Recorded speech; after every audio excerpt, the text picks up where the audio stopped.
So I decided to take melatonin for 30 days. And this is exactly why I decided to take it, because for the past several months, I've been going to bed pretty dang late. In fact, pretty much close to 2 o'clock and even past 2 o'clock at this point. We would actually switch over to my little wristband that actually tracks my sleep.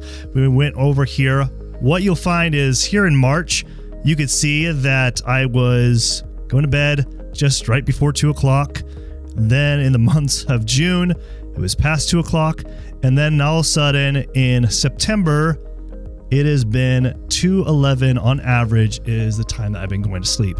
And this has been a big struggle for me, especially over this year, because I've been working more and I've found that it's time for me to be doing something, maybe taking melatonin. In fact, I recommend this a lot to my patients and clients, but I've never really needed to take it for myself. So I want to say, okay, does it actually make a difference for me, especially for my ADHD health? Because I've noticed less and less sleep I've been getting. My focus has been off a little bit. My energy's been off for sure. And I thought maybe by taking melatonin, this might make a difference. So I will share my end results at the very end as far as what my results got for taking it for 30 days. But the very first week experience, I started off with taking 3 milligrams before bed of melatonin. Now, that very first week, I didn't really see much. I mean, I thought like maybe I was falling asleep a little bit earlier. And when I was looking at it that very first week, it didn't make much of a difference that very first week. Now, maybe I thought maybe 3 milligrams wasn't enough, but also it was a challenge because I was working later and later at night and then getting my kids bed earlier as well. They tend to be night owls, and my wife and I usually like to have some downtime before we go to bed. And then of course I'm on my phone a little bit longer, not practicing good sleep habits before going to bed. And so all these things kind of added up. But I decided on the second week, and when I upped it up to 6 milligrams and I was taking an hour before bed, so my ideal time of going to bed was to try to get at least an hour earlier, so not 2 in the morning, maybe 1 in the morning I'd fall asleep, and 12 would be awesome. When I started doing that, I noticed that I was going to sleep earlier. My quality of sleep was starting to improve. So this is when I started to see a difference by increasing it just to 6 milligrams. I started to feel the effects, like I was starting to get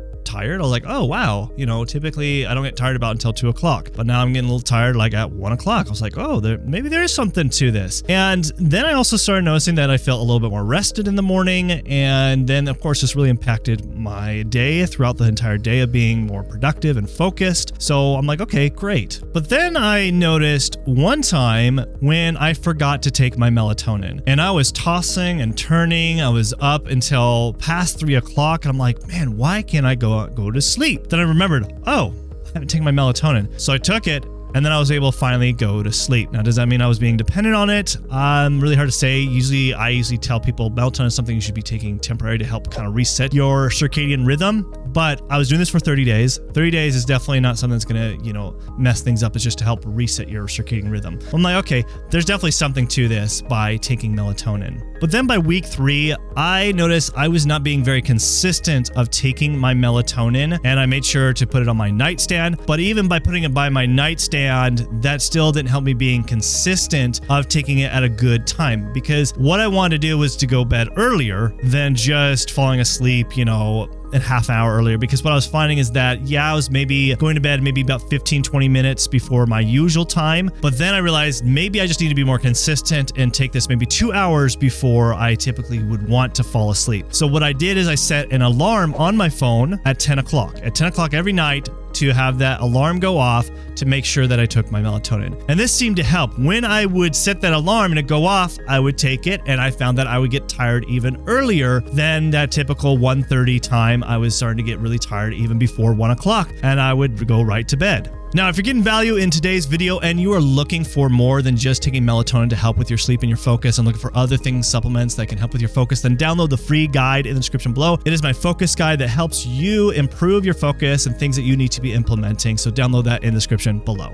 Now, rolling into week 4, I realized I was getting in a rhythm because I set that alarm. I was being consistent. I was finding that I was going to bed earlier. But then, of course, I ran into some hiccups. I would sometimes work really late at night. Sometimes it would be 2 o'clock. And even though I would feel tired because I took the melatonin, but I'd be pushing myself, which was a bad thing. So I think it really takes more than just taking melatonin. You really do need to actually practice good sleep hygiene of making sure you do no screen time 2 hours before. And I was having a hard time with this because there was a lot going on in my business. business that I had to get done. So definitely you have to do both. You can't just rely on just the supplement that's going to help you there. But I did find consistency. I was being more consistent. I was going to bed earlier, more consistently. And on top of that, I did feel like I was getting good quality sleep. I was feeling rested. I felt like I was more focused, productive throughout the day. Even my energy was improving. So when I go exercise, I wouldn't feel so exhausted. And these made big differences by just taking something like melatonin. So what was my final results? Let's dive into that. My final results of looking from the previous month of September and then doing all the month of October, what was the difference? Did it make that much of a difference? So if you look here, this is the month of October for doing it for 30 days. In fact, I've been now going over 30 days. And you could see that I was able to go to sleep a little bit earlier. In fact, let's look at a comparison of the two so you can kind of see side by side. Here, I was able to get 21 minutes extra of sleep. I went to bed earlier, 25 minutes earlier on average. My deep sleep, 60 minutes extra of deep sleep, which is a big deal, especially when it comes to deep sleep, and then 12 minutes of REM sleep or light sleep that I was getting extra on average.